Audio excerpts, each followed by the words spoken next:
There we go. How is everyone doing today?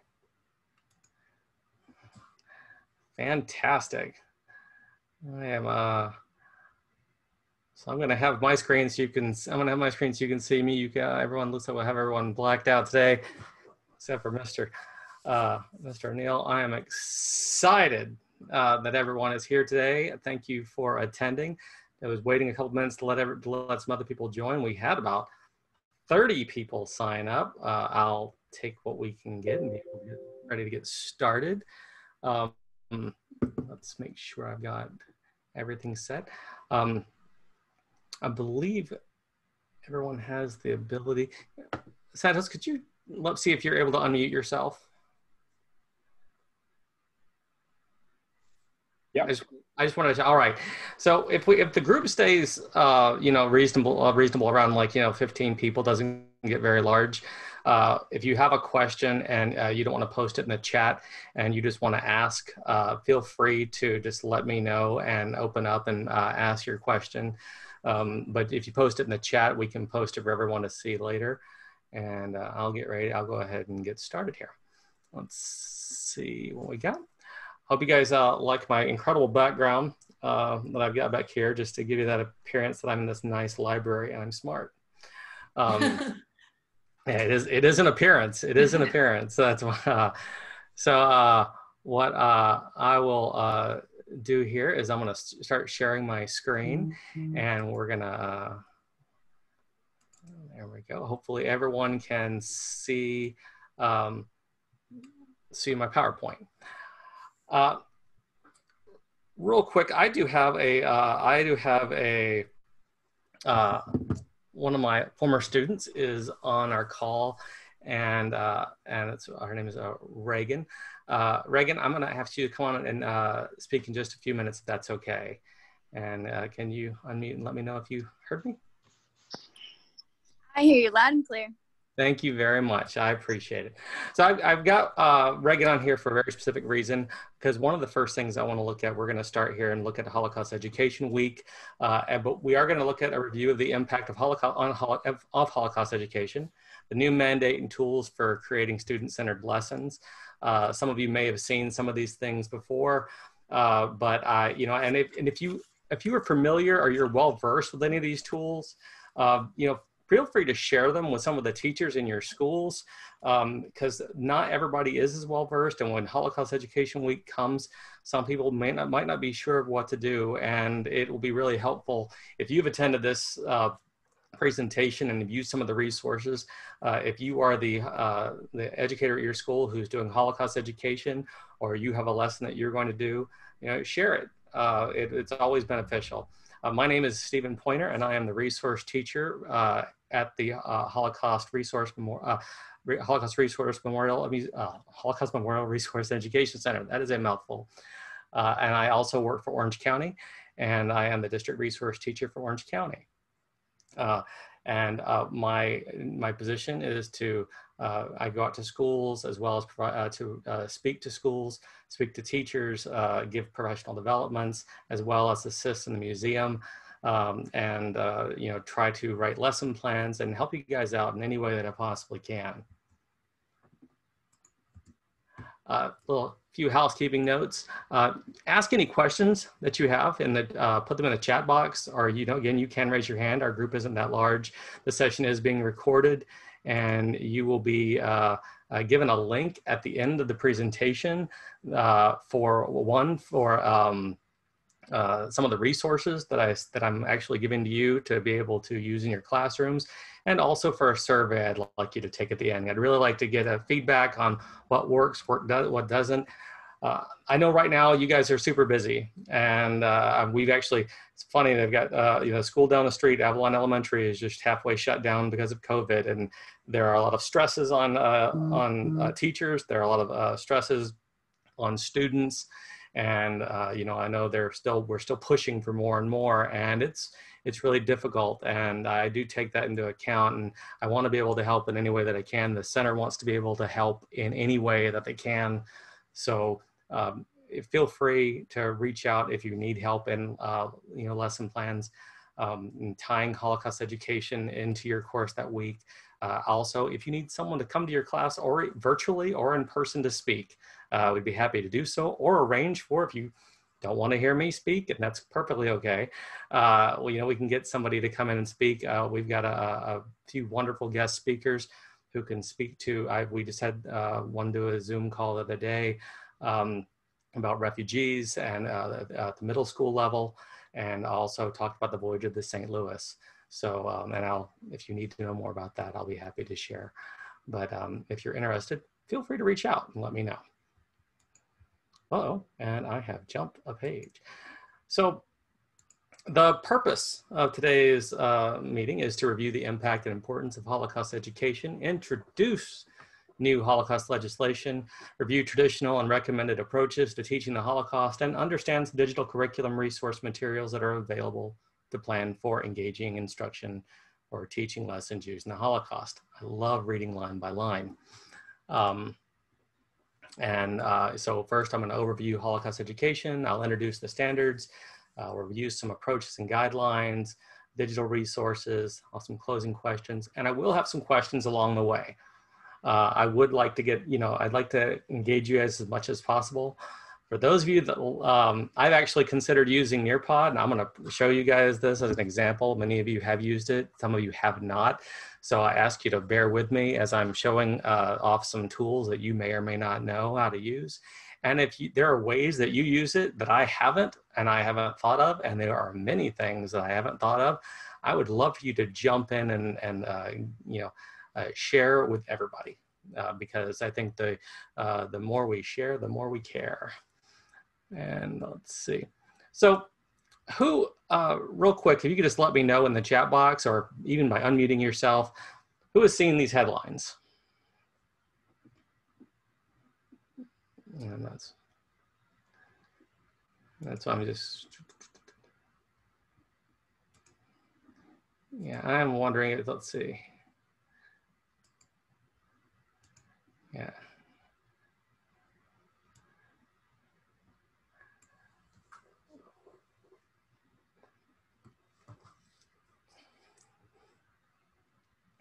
Yeah, there is a survey by the, it was put out by the Claims Conference, and there is a link at the bottom left hand of your screen. If you'd like to go to that, you're more than welcome to. I don't want to go to it completely, but there was a Millennial Study that was conducted, and it was state by state. And if you look on here at these headlines that were pulled right from the site, it says disturbing findings reveal a significant number of millennials and Gen Z can't name a single concentration camp, ghetto, or believe that 2 million or fewer Jews were killed, and a concerning percentage believe that Jews caused the Holocaust. And this was all over the news a few weeks ago. It was on CNN, NBC, it was on ABC News, it was everywhere. I had it popping up. Of course, I do search for a lot of things regarding the Holocaust, so being that Facebook knows exactly what I do every single second of the day, I'm sure my ads were targeted just to me. And but I received a lot of ads and headlines that were just like this, and it's a little scary. Does anyone find this concerning?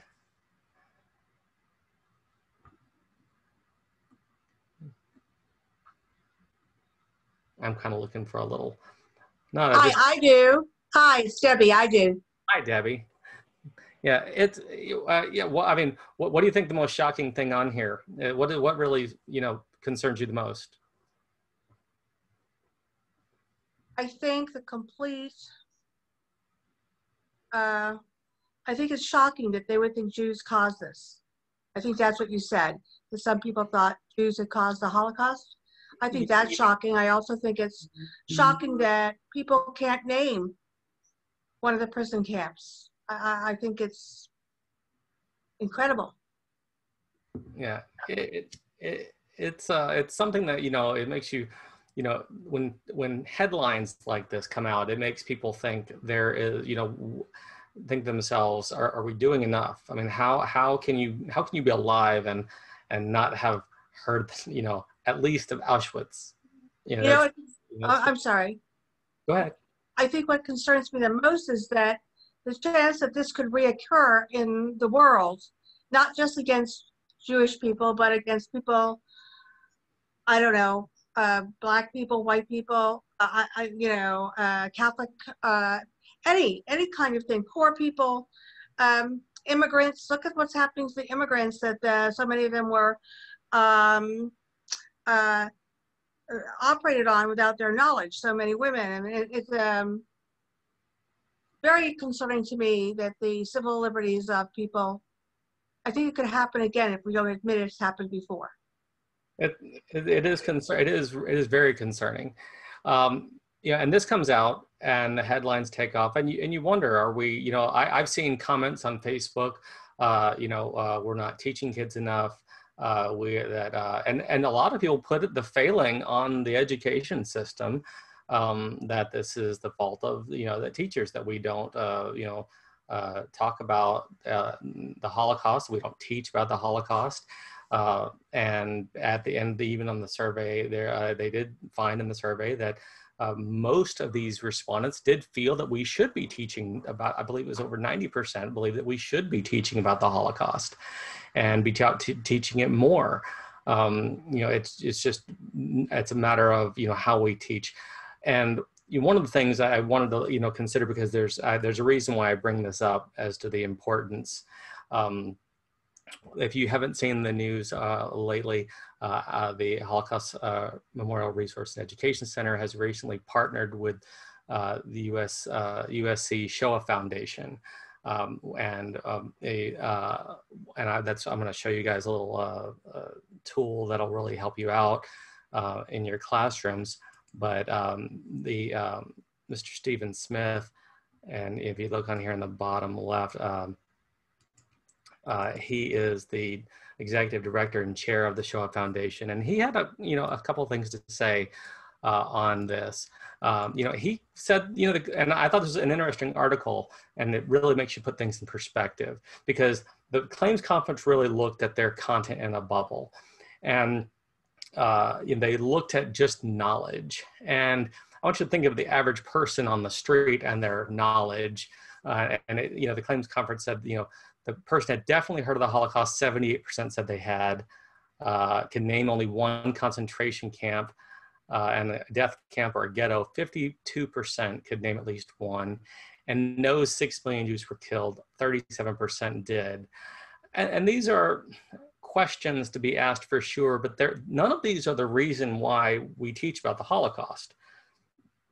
And again, when measuring knowledge, one of his quotes from his article is, when measuring knowledge alone, how many Americans can cite the number who died at Hiroshima, for how long the Vietnam War raged on? I had students, I'll almost guarantee you, I have a number of students I could reach out to right now. I have about 140 that I'm able to reach out to and would not be able to tell. Probably 80% of them wouldn't be able to tell you how long the Vietnam War lasted. Or they would know very little in detail about Jim Crow. And this is common as well. Some people, there are people I've met on the street when I talk about Jim Crow, and they think they refer to Jim Crow as who's that? The survey shows that people, it's kind of implies that the survey shows that people are anti-Semitic because they don't know the facts about the Holocaust, when really a lot of them just don't know the details about the history. And denying, and he quotes on here, denying facts about the Holocaust is anti-Semitism. And the end all be all of the article was, Holocaust education works, especially when it involves survivor testimony. Fear-mongering headlines do not do anything to help us grow, and especially penalize the education system. And this brings us to my next little set of slides, because there was another survey conducted that you may not have ever heard of any more than the one that we just looked at. But before we get to that, why do you think Holocaust education is necessary? Why is it necessary? Why should we continue to teach about the Holocaust?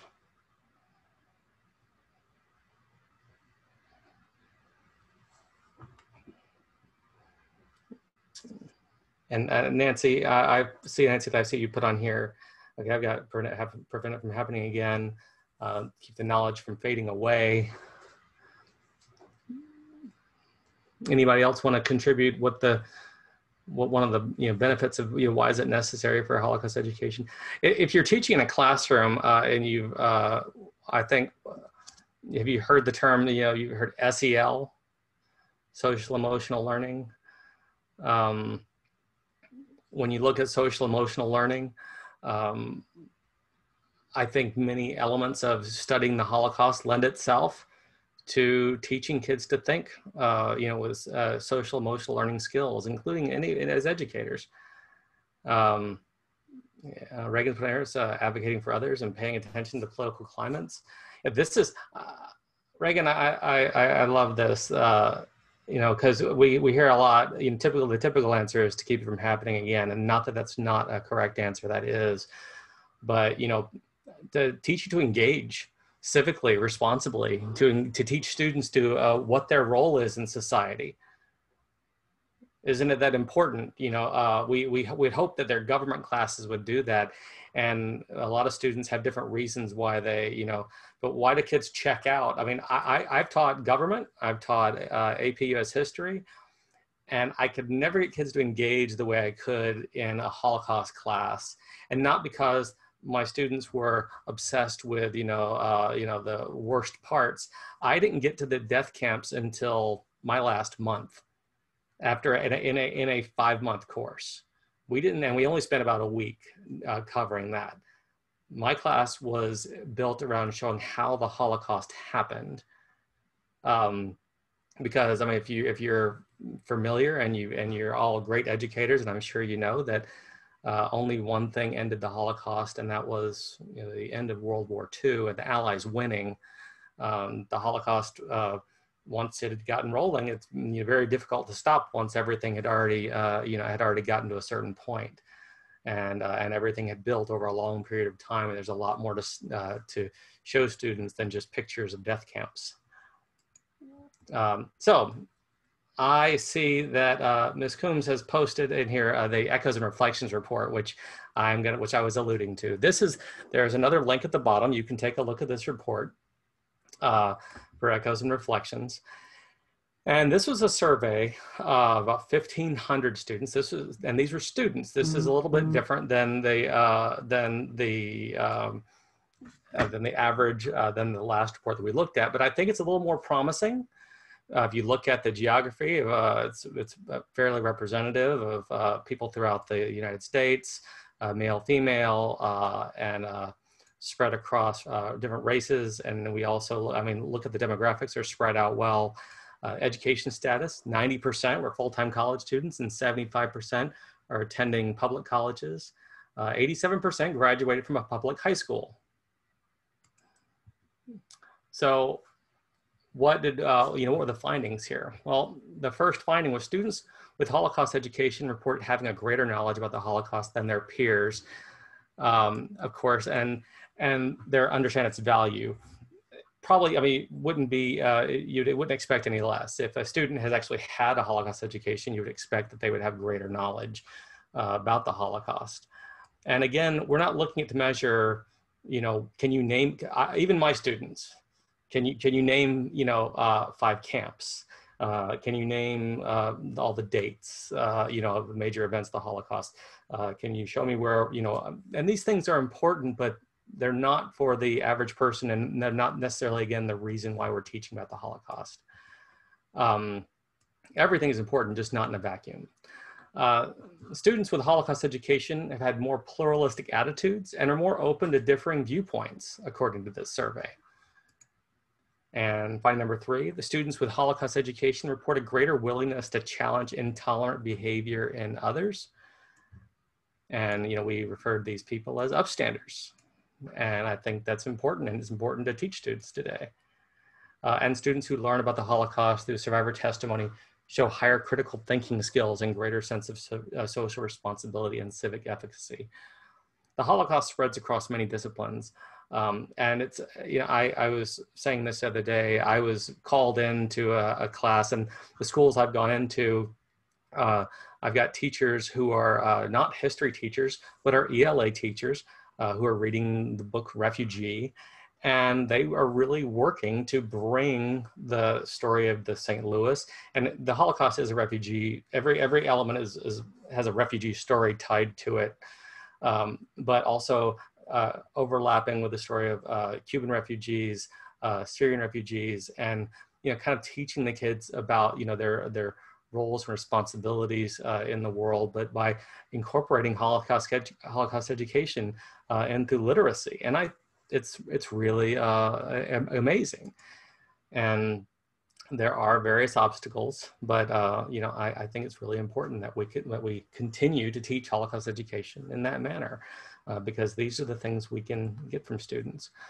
Another part of the survey, and I'm not going to show you every single statistic, because that's not what the purpose of this is.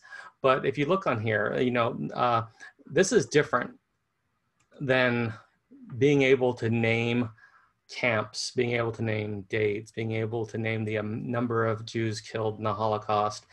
If you look here, the importance of individual choices and decisions, the importance of speaking up against stereotyping that I see around me, or how the Holocaust happened, to know how the Holocaust happened itself, in general. I used to have students give me, recordings to be able to tell me bits and pieces of information. And I had students who had a lexile level of, looking at 600, which is a very low lexile, it's a reading level. And they didn't do well on my test, but they could answer all these questions. They could make connections, but they made these connections not just through everything that I gave them as far as something to, some of the text that I would give them, but also in some of the primary sources that were images, testimony from survivors. This is, and if you look down here, this is yes testimony in Holocaust education and no testimony in Holocaust education. This is where we're looking at students who were given testimony in their lessons. Testimony is important in the story because this is what students aren't going to forget. Students may forget, vocabulary lists. They may forget dates and names, but I've had students who remember the stories and make the connections to their everyday lives, even as adults now. And I have students who are in their mid-20s who still, are so impacted by testimonies that they've heard. So, the results of this is, and I actually took this from this PDF, the results are encouraging. They indicate a positive outcome of Holocaust education, not only reflect gains in historical knowledge, but manifest in cultivating empathetic, tolerant, and engaged students more generally. And that should be reason enough to really push and continue forth at more Holocaust education. Survivor testimony, students who hear survivor testimony, and I think it's important to note that one of the, if you know about the Shoah Foundation and Eyewitness, a lot of the lessons are driven by survivor testimony. Oftentimes we incorporate survivor testimony in our lessons as something to pepper through the lessons rather than build the lesson on the survivor testimony, whether it be a video, whether it be a journal, like the Salvaged Pages. It's really important if we can build from the testimony itself. The students are more apt to graft onto and learn from what you're trying to impart to them: critical thinking skills, social responsibility, comfort with difference, interpersonal tolerance, pluralistic orientation, civic efficacy, and intergroup relations. These things are really important. And last but not least on this, and we're looking at here, is finding students with Holocaust education report having greater knowledge about the Holocaust than their peers, have more pluralistic attitudes, a willingness to change and tolerant behavior, and higher critical thinking skills. Before we get to, actually, I'm going to go ahead and I'd like to have Reagan. Can you do me a favor? Hi. This is Reagan Tobianson. She is one of my former students. And if you could, Reagan, do you have, well, you don't have to come on a camera if you don't want to, but yeah, I would, if you could talk briefly about how Holocaust education has impacted you, or whether it be your education, how you made your choices, things like that. I'd kind of like you to speak to it for a moment. So like the slide he's about to show shows a bunch of videos of all of us speaking important. So I'll just summarize what I said in mine. The biggest lesson I took from Holocaust class is advocacy, and that there are many people who don't have a voice that we need to speak for, or even if they do have a voice, it doesn't hurt to make theirs louder. And a lot of marginalized groups and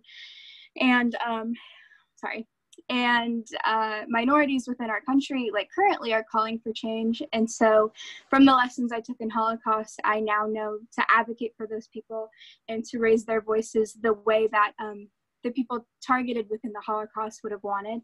And I don't want to be a bystander. And that was a big thing within the class, was there were so many groups who hated, but there are more groups who didn't hate but still did nothing. And so you have to fight for those people. You can't be a bystander. And I think that's for me, everyone takes a lesson from the class, but that was my biggest takeaway. And it's important even for the historical importance, of course, but for the personal lessons you learn. And like the statistics he read, they have more mindful, more parallel thinking.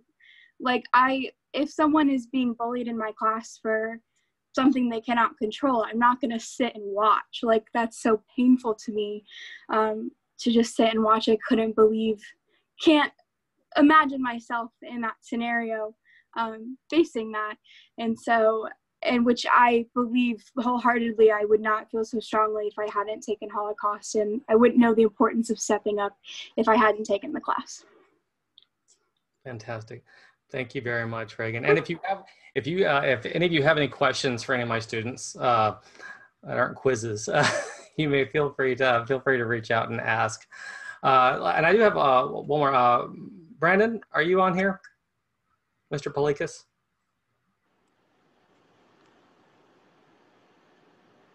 Might not be. I don't know if I can hear him or not. Well, so what I'm going to do real quick is I'm going to play. Actually, I'm only going to show one more video, and this is I used a tool, and if you've got this in your class, or if you've already used it, Flipgrid is a phenomenal tool, and these are both former students of mine. This is Leanne Lemon. She has not had my class for about 3 years. But I'd like you to, you'll hear her message real quick. I'm not going to play everyone's. I just wanted to kind of give you an idea, and then we're going to kind of keep some, and also try to build a repository of little testimonies from students and the impact Holocaust education has on them. Hopefully you can hear this well. If you can't, just let me know. Thank you so much for giving me an opportunity to speak on this subject. I took a Holocaust course in my sophomore year of high school, and it really taught me a lot, not just like information-wise, but also it taught me about humanity, ethics. Emotionally, it taught me a lot. It was just very moving, and it was amazing.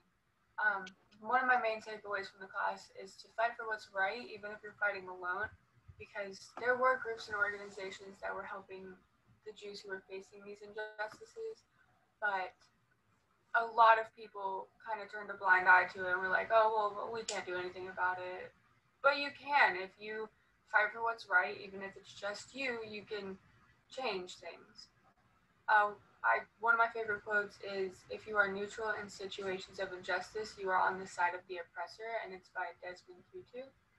And that quote is just really moving, because if you're not fighting for what's right, then you are oppressing these people. Just like racial arguments in America today, like if you are not fighting for the fact that this is racism, then you are just oppressing these people more. I think it's very important we all learn about not only what took place before the Holocaust, but also during it, because it was a gradual increase. Hitler gradually got the support he needed, and this all happened pretty gradually until it was a full-blown, like, awful situation.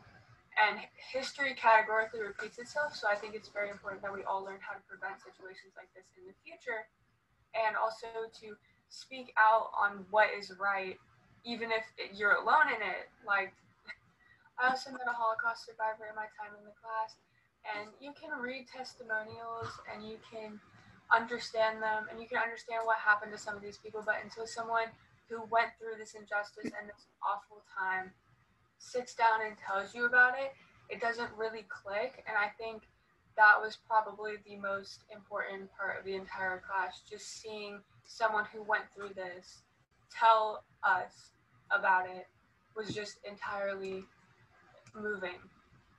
And I think it's really important that we all have the opportunity to learn about the Holocaust and what happened during it and what the survivors went through. Thank you. Thank you so much for giving Okay. me. Oh, well, let's hear Lemon again. So Miss Lemon, as you know, I'll tell you, this is for everyone. I'll tell you, doing all these little Zoom calls, as much as you think, one, I'm horrible on video.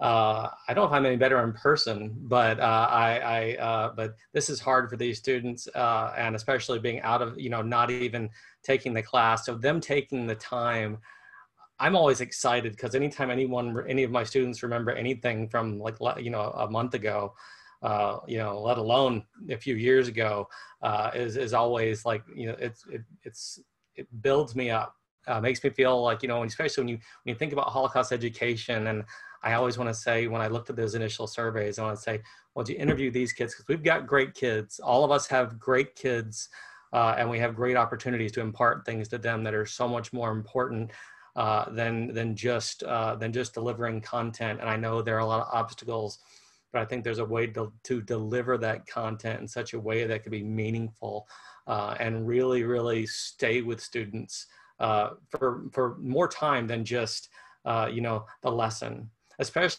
when they can connect that material across disciplines, when they can connect it as they go to university, when they can connect it in their everyday lives. That's the reason why we're educating, not to put math in a silo, social studies in a silo, English in a silo. As adults, we don't use anything in a silo. You know, everything we do has to be interdisciplinary. It has to work together. I've never done anything in a silo. I'm not very good at math, but I still try. So I hope you appreciate, you know, these students and then their message that they're giving, because, you know, I said these are their little testimonies as to what's important and, you know, how things have mattered to them. And I can't tell you how much I appreciate them. And just so you know, I have Remind, which is a text app. So you can text students without, like, getting their phone numbers and whatnot. And I sent a request out just yesterday, because I had this idea, this little, you know, epiphany that popped up saying, what if I could get my students to, you know, give me their feedback on what impacted them. I had, out of 146 students, I had 122 respond. These are students I haven't seen, most of them, in 3 years, and responded and wanted to be able to, now I would love to hear from everybody, but I think that would, you know, eat up most of our time. So, but I was amazed. I mean, it really just, it lifted my heart, made me feel good. And I, you know, made me feel, and these are students from, these are students who were students who some, you know, struggled in education. Some had issues, and some who were all honor roll AP, some who've gone off to university, some who've opened their own businesses. They're you know, they're living their life as adults now, and this has still had an impact on them. So it's great to know that, you know, what you do has an impact, and that really matters. So so let's get to what are some of the obstacles to teaching about the Holocaust? So I've seen, I don't know, my list, we had, you know, a lot of people signed up, but I saw a lot of different disciplines. What are the obstacles to teaching about the Holocaust, whether you're in English, a social studies class? What do you think we have issues? One of the things I'm afraid of is to, as I guess coming from world history, is to heavily give the class and through like a lot of historic information, and I want to make it more interesting. So I'm afraid of I don't know, like just talk about years and numbers, which I know even on world history you shouldn't, and I don't, but I want to make it more impactful. And I'm sure that just even with the title, and I'm sure, and I'm going to make it really impactful, but I'm just afraid that I lay more towards too much history and not like tangible information, which I hope I will, just because, again, so the Holocaust is so important to even from a minority perspective, like we were sharing at the beginning, and all the civil rights, and it relates, it definitely relates to everything that is happening around us. So I think there's a way. I think there's a way to do it. I mean, I think one of the hardest things I found initially, and one of the things I wanted to really help with, is it's not that there's, you know, it's a matter, there's so much information out there, and you know, you've got you know, your you know, ELA teachers who are reading stories, and I'm sorry to knock it, but hopefully not Boy in the Striped Pajamas. Do not show that movie, please, and or that read that book, please, unless you're gonna deconstruct it as to the issues with it. But I think when you use testimonies to build the lessons from, I think there's a way you can incorporate the testimonies and the history, which is, I'm going to show you a couple of kind of like some resources that I use that really, you know, aside from our lessons that we have, can help you integrate that into your lessons. So you can teach the dates and the events, but they're built on the testimony. They're built on the stories. Because I give my kids their vocab list for 2 weeks, and it'd be 70 words. And terms like Gemeinschaft and Gesellschaft, and they would have, you know, the Einsatzgruppen, and I'd watch them go, oh my God, you know, they would panic, and I'm like, okay, everybody calm down. I said, it's going to be okay. And if you've ever gone through a reading cohort, and I was this close to being a reading teacher at one point in time, this close, but I did teach a reading class, and I was going to finish up, but there was a great lesson I went through. And it's really not possible for students to learn that many vocabulary words. That's just for my class. Then they've got their other classes they've got to learn their terms from. You can't memorize 60 words, 60 vocabulary terms. And I'd always really think it's important for kids to not memorize. I mean, I don't know how many kids you've ever had when you say they've taken AP psychology, and they're like, what do you do in the class? I memorize vocabulary, is what they would tell me. I memorize vocabulary. Like, how does that help you understand psychology? It doesn't. It helps me memorize vocabulary. I think when you get to a point when you're just having kids memorize vocabulary and dates, then we're losing the meaning. Even that's in any history class, you know, world, APUSH, regular US, and even kids who are in remedial levels. I think it's important to really, I don't think we have to, quote unquote, the only term I can think of, and I apologize, but dumb things down to make it impactful. I think I don't think we have to do that. I think it's in the approach and in the passion for your subject and what you impart to these students, and to find a connection. Because at the end of the day, I can't tell you what works for your class. You know, I really can't, because you know your students better than I do. Even in this mixed, this blended learning environment, I've gone into 1 or 2 classes, and I've just been in awe of what you guys have to do on a daily basis. It's what you've had to do to adjust, and what students have to do emotionally. It's taxing. So I am just, giving, different things. And actually, I see that Reagan's posted, they're, you get kids engaged, give them a project, finding performance pieces. And actually I did see, I saw a comment about, using the flip grid, about making a protected flip grid, to be able to, share out. Cause that's, what I would do. And I'll actually show you in a few minutes, I'll show you one of the lessons I created, having students, this was right when the pandemic started. And the students were trying to analyze basically some of the photographs and elements of Kristallnacht. So, but I digress. So where do you start? So hopefully most of you are familiar that in the state of Florida, we have a mandate to explain the causes, events, and effects of the Holocaust from 1933 to 1945. And we state that the Holocaust started in 1933 because, if anybody would like to go ahead and type that into the box while I continue reading, why do we say the Holocaust started in 1933? Including its roots in the long tradition of anti-Semitism, 19th century ideas about race and nation, and Nazi dehumanization of Jews and other victims. I'm not seeing anybody type up that response. No one know why we say the Holocaust starts in 1933, not when Hitler invades Poland or when Kristallnacht happens in 1938? I'm just curious. I wonder if Reagan knows. Reagan, do you know why we say the Holocaust started in 1933? Do you remember? I'm trying to think.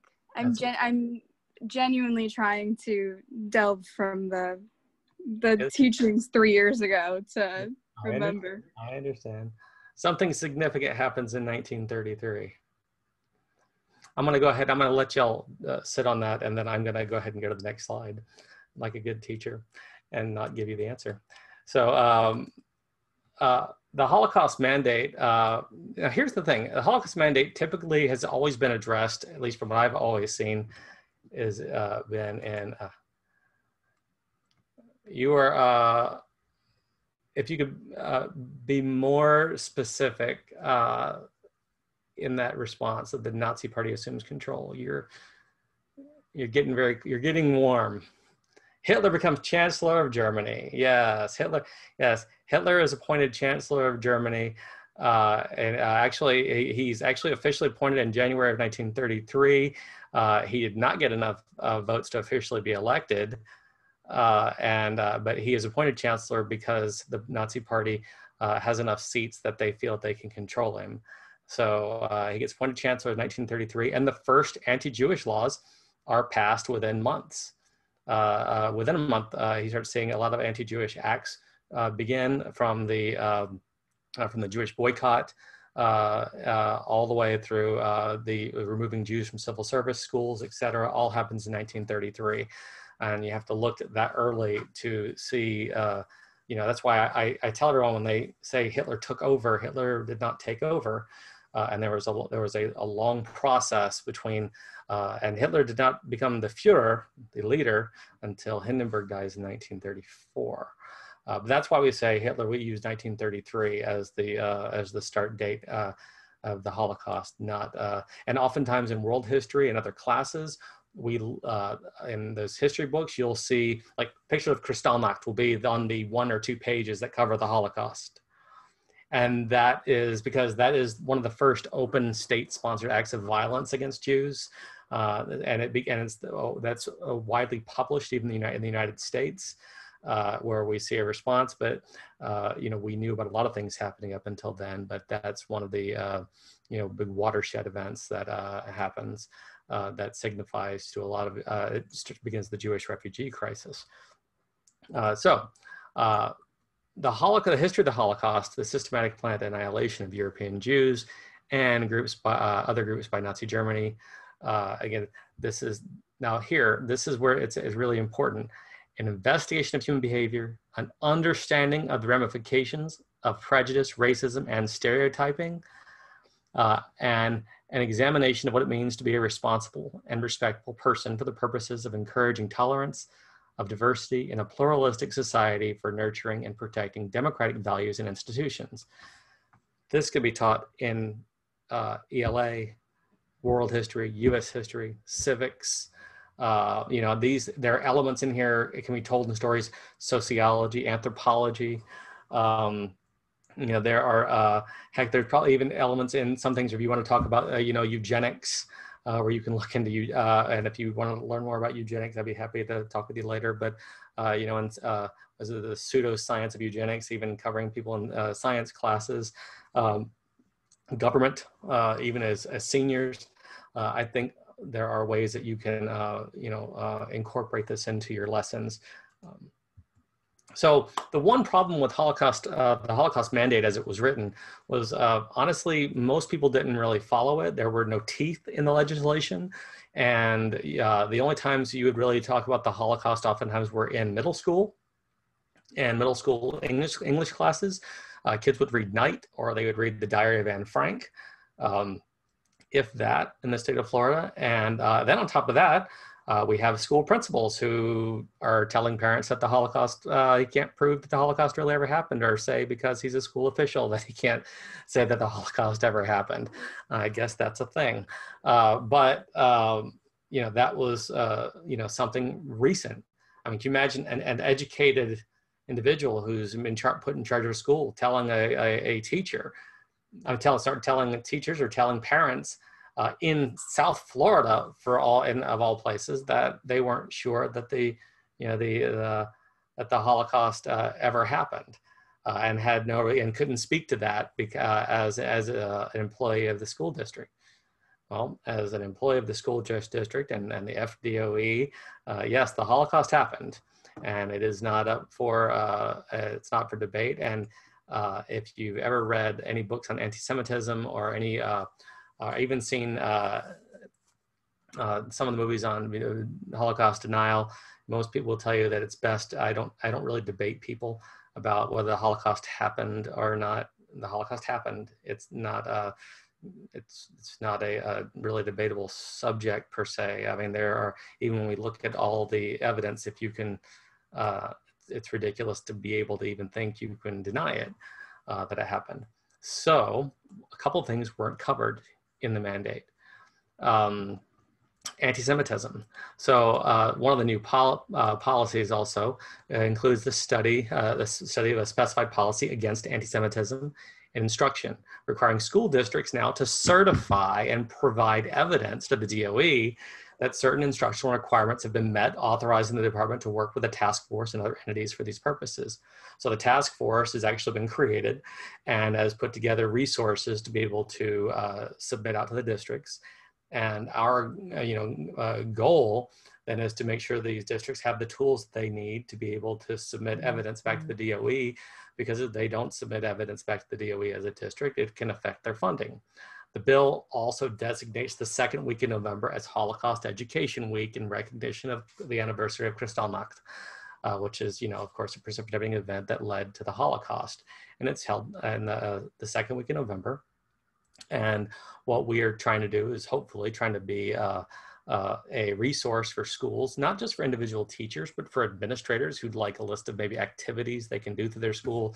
One of the ideas that we had was, is reading either, quotes or historical facts about the Holocaust, and we'll be happy to be providing a list of those things to be able to read each day, possibly during morning announcements. The ideas of even some of the, I had in one of my hallways had a memorial up that was using artwork and then and poetry that we had up on our walls in one of the hallways. And that was of course just for my class, but there are many ideas, and if you've got any, please share them if you have any that you think would work well school wide. Because I know it's difficult for everyone to try to participate, but it's definitely possible for schools to, really utilize this as an opportunity to get their kids involved in Holocaust education, and make it cross-curricular, make it cross-disciplines, so you can see how impactful it really can be. Let's see. At the end of the week, and I'd like to, Rachel, I'd like to see if. I'd like to introduce, hi, everyone. I'd like to introduce Rachel Lucy Hitt. She is our educational director at the center, and she's going to take a moment and tell us about kind of the event that's being planned for Holocaust Education Week. Sure. Hello, everyone. This is just kind of a quick little intro to get you excited about it. You'll be receiving some further information very soon. We're putting together some flyers and information that will be dispersed. But because of this update, right, to the Holocaust Mandate for the entire state of Florida, a bunch of us have gotten together to try to provide a statewide read program and event. And one of these things that we're trying to do is we are partnering with other centers from around the state, including the Florida Holocaust Museum, but we're all partnering with the USC Shoah Foundation, as well as the Florida Department of Education. And there's this book, I think, yeah, you actually have it up here, The Children of Willesden Lane. Mona Golubeck, she is a professional concert pianist, and her mother was a Holocaust survivor who survived she was one of the children on the Kindertransport, and later became a professional pianist. And so what Mona has done was she's written this book, which actually, just so you know, there are other versions of the book coming out soon for different age, appropriate for different age groups. And so she's also put together this concert, one person play event where she tells her mother's story, but also utilizes the arts, right? Utilizes music and her background in that to engage students in learning. And so because of this partnership with the Shoah Foundation, the Department of Education, and all of these Holocaust museums, we are able to provide this free to schools in the state of Florida. And as Stephen said, it's going to be the Friday of Holocaust Education Week. Specific time and everything we will be getting back to, because I'm not sure when that is. But all the information will be sent to your schools as well. And then to continue that, right, in the spring semester, any schools, any teachers that are interested in doing this kind of statewide read program, we are working on getting books, whether they're the physical books or e-readers, right, online books, access to them so classes can read the story for themselves. And we'll be providing a professional development on some curriculum that has been put together that you can utilize in your classrooms in multiple disciplines.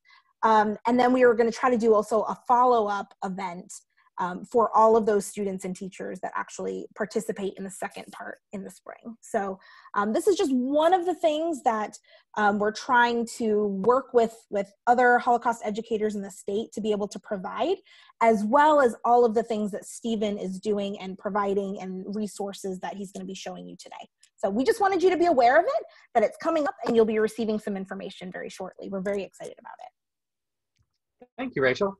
Really appreciate it. See, she was much better at that than I would be. That was great. So we're going to go, let's go to our next slide. So let's look at the traditional approach for how Holocaust education occurs.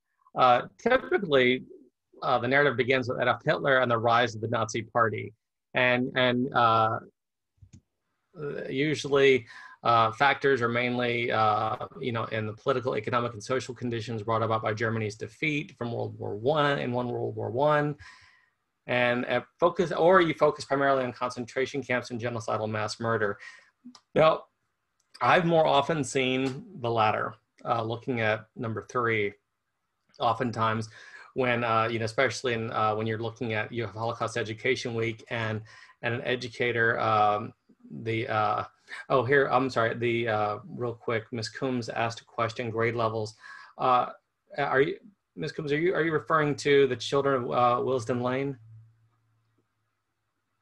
Yeah, okay, that's, Rachel, that's gonna be for multiple grade levels, correct? Is that gonna be for the book that's being, the books yes, well, I mean, the book is appropriate for middle and high school, and I'm actually checking right now to see the program itself, though. The good thing, though, I did want to just share is that the other books that are coming out, that will be out very shortly, it does also come with, or will be able to provide curriculum, even for elementary levels. Obviously, the story is going to be approached very differently, but there will be appropriate readings and curriculum for K-12. Fantastic. Thank you. Thank you so much. Okay, so we'll go, so oftentimes people have a limited amount of time. The first thing they'll do is they'll just focus on the concentration camps and the mass murder.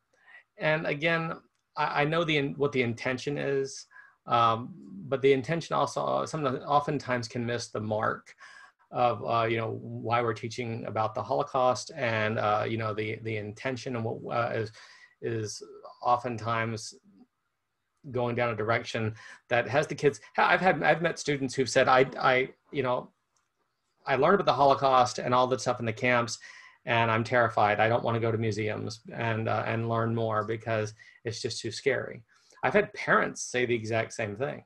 I don't want my child taking a Holocaust education class because, or learning about the Holocaust because of things like that, you know, seeing all of the bodies in the camps.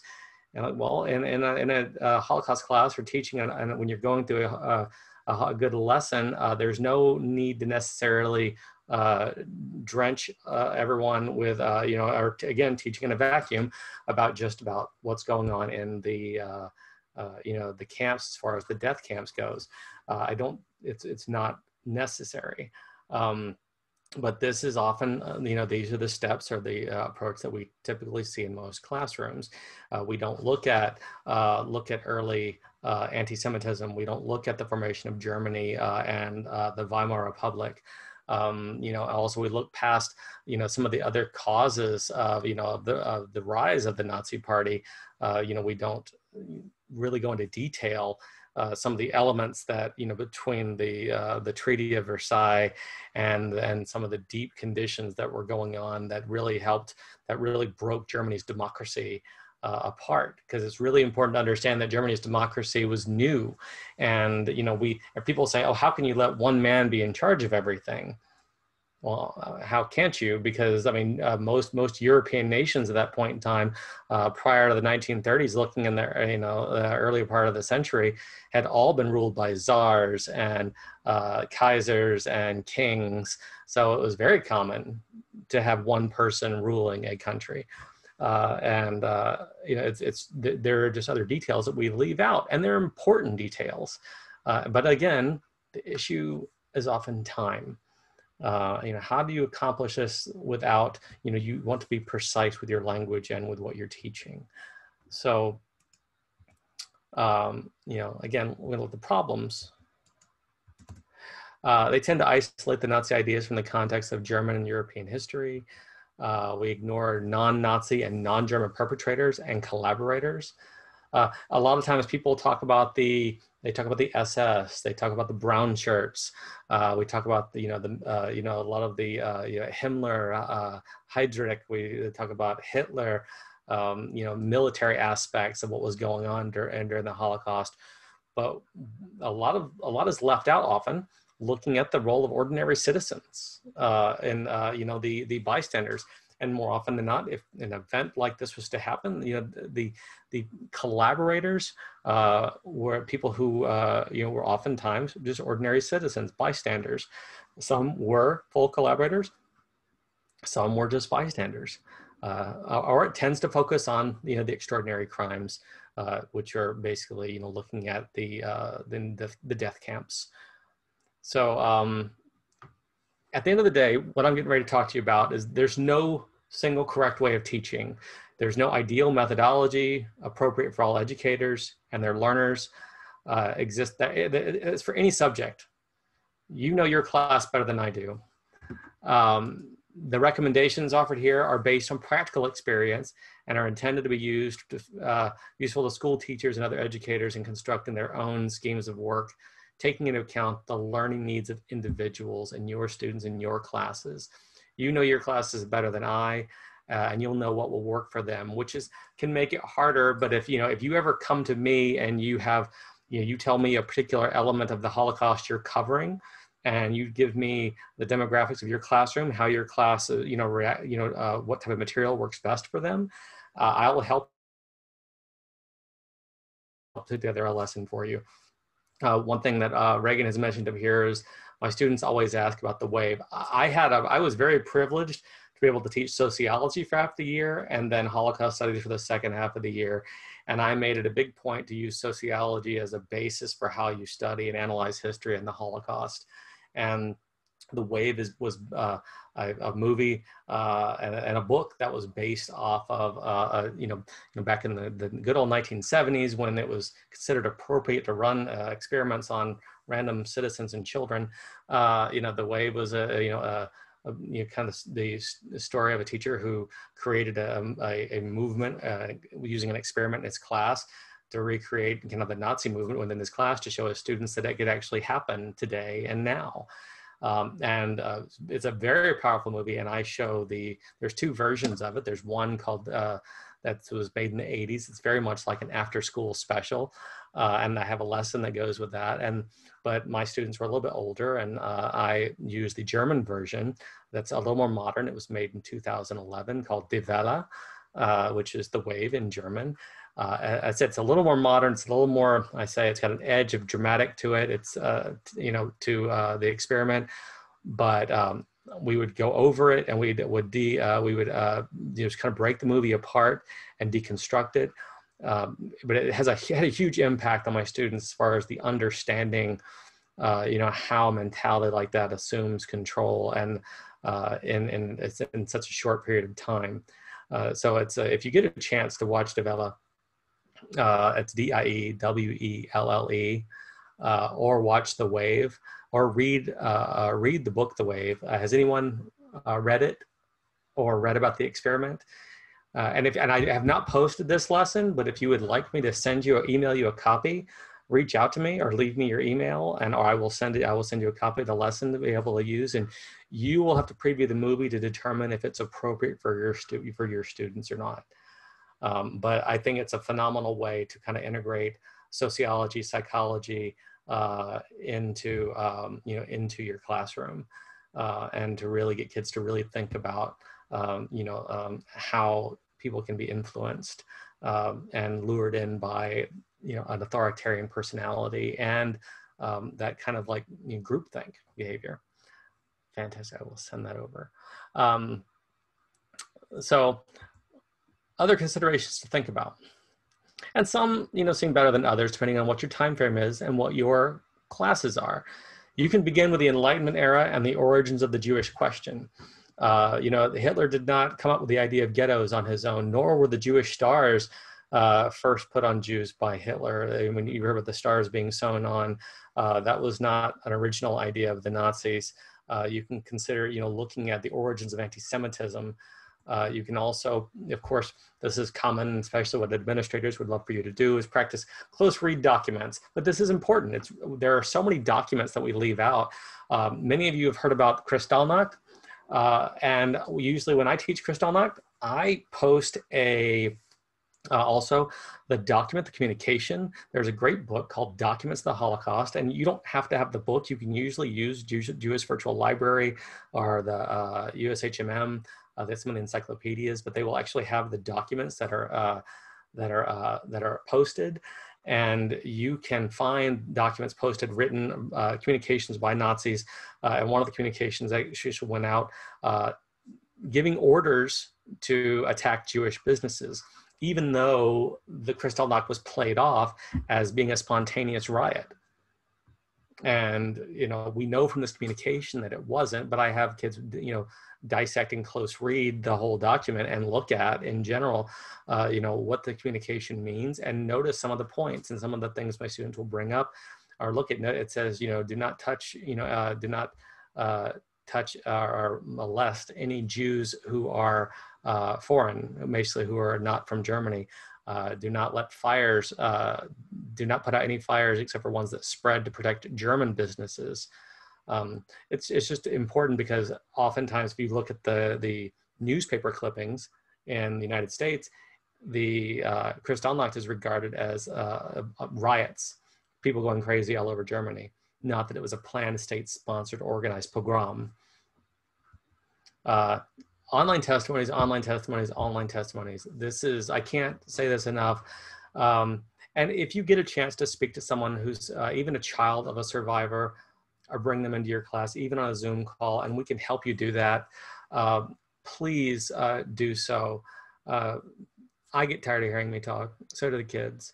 But to hear history from people who lived through history, and to hear the passion in their voices and the stories of resilience are so important, and testimonies are so important. You know, please, you know, do so, incorporate in your lessons. It could be in readings, it can be diaries, and it could be more than the Diary of Anne Frank.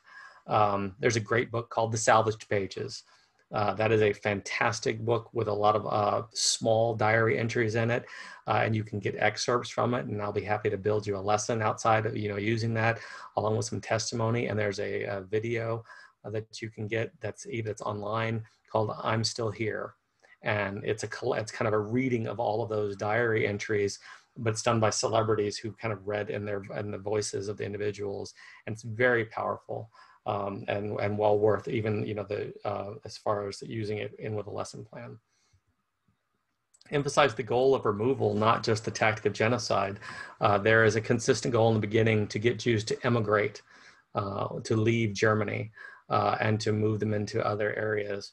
I think my students always think it's, scary, even that when they've heard of the Madagascar plan, the idea to put Jews on the island of Madagascar. That as ridiculous as it sounds, that was, an official plan that was laid into place, but was never enacted. But, the Nazis frequently pushed out, through propaganda and through communications, look, we've given Jews the opportunity to leave, and no one wants them, and no one's taking them in. And when countries would turn Jewish refugees away, the message seemed loud and clear to the Nazis that, we gave them the choice we let them leave, even though we took all their belongings, even though we took their businesses, their homes, we took their money. But, the stories that you hear and that you see of people who are 14, 15, 16, writing in these diaries, trying to find how they could get visas. This is a great lesson that you can, have kids look up. How do you get a visa to get to another country? There are kids, I know kids who don't know how to address a letter, let alone the idea of how to, look up how to get a visa to go to another country, and to find that it's, it can be quite complex, and what are the requirements? And that's, an opportunity as well. And, focus on, focus on, questions that are universally relevant. I think one of the biggest, my students who get the most out of the Holocaust is they can see that, that the topic, they can connect the Holocaust to relevant things that happen in their lives. And I think that's really important. It's more important than anything, because oftentimes, even as a kid, when I was a kid in school, you're always asking, why am I taking this class? Why is this important? Now, of course, in the 70s, the answer was because I said so. So it's really, I think it's really important that this is, something that you really, really, should try to, consider to make the history relevant. Rachel just posted, I mentioned the Salvaged Pages, and one of the diaries in the Salvaged Pages is Peter Feigl, and I'm giving the privilege on November 1st to interview Mr. Feigl, and we'll be there as a registration for that right there, and I'd love for you guys to be able to attend. He's got an incredible story, and I'm really eager to hear that. So for those of you who like the chance, it's not common, so I would love for you to join us if you have the opportunity to do so. And if you have any questions you'd like me to ask, feel free to submit those to me as well. So guidelines for teaching about the Holocaust. These are, again, recommendations, but they're things I want you to think about, and I'll try not to, eat up all of our time with this, but make sure to define your, define your terms. You want to make sure that you are, you've created a good environment, but you are precise with your language. You define your terms. What is the Holocaust? Look at the definition.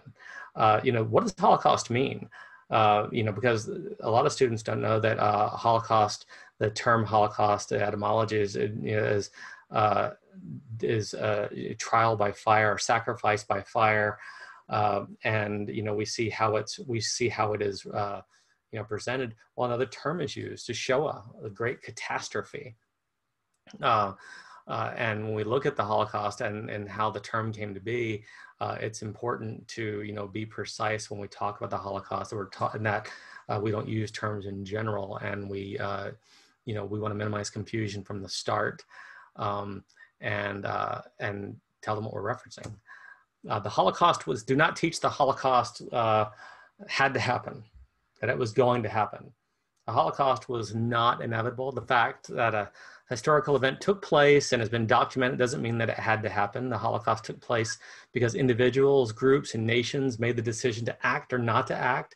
And focusing on those decisions can lend to insight into history and to human nature, and it will help learners to critically, learn how to think critically and better. Please don't give simple answers to complex questions. We tend to stereotype and group and to provide simplistic answers to complex answers. And we should be, even if it creates more questions, I hope that, as you guys all know as teachers, that it's not always about the answers. And I'd hopefully have them questioning, because I'd have kids who were taking world history or another class, and I would teach them one thing, they'd hear another, and I'd say, ask for primary sources, ask to show where you got this information from. Don't take simple answers to complex questions. All Jews are this, all Germans are this. Oversimplifying things. The Nazis were monsters. Why do we not say the Nazis were monsters? And someone might respond and go, because the Nazis were monsters. But why do we not? Why is that not something we should be teaching? Anyone want to unmute or type? And I would love to see. I would love to see if anyone has a response to that. Eric.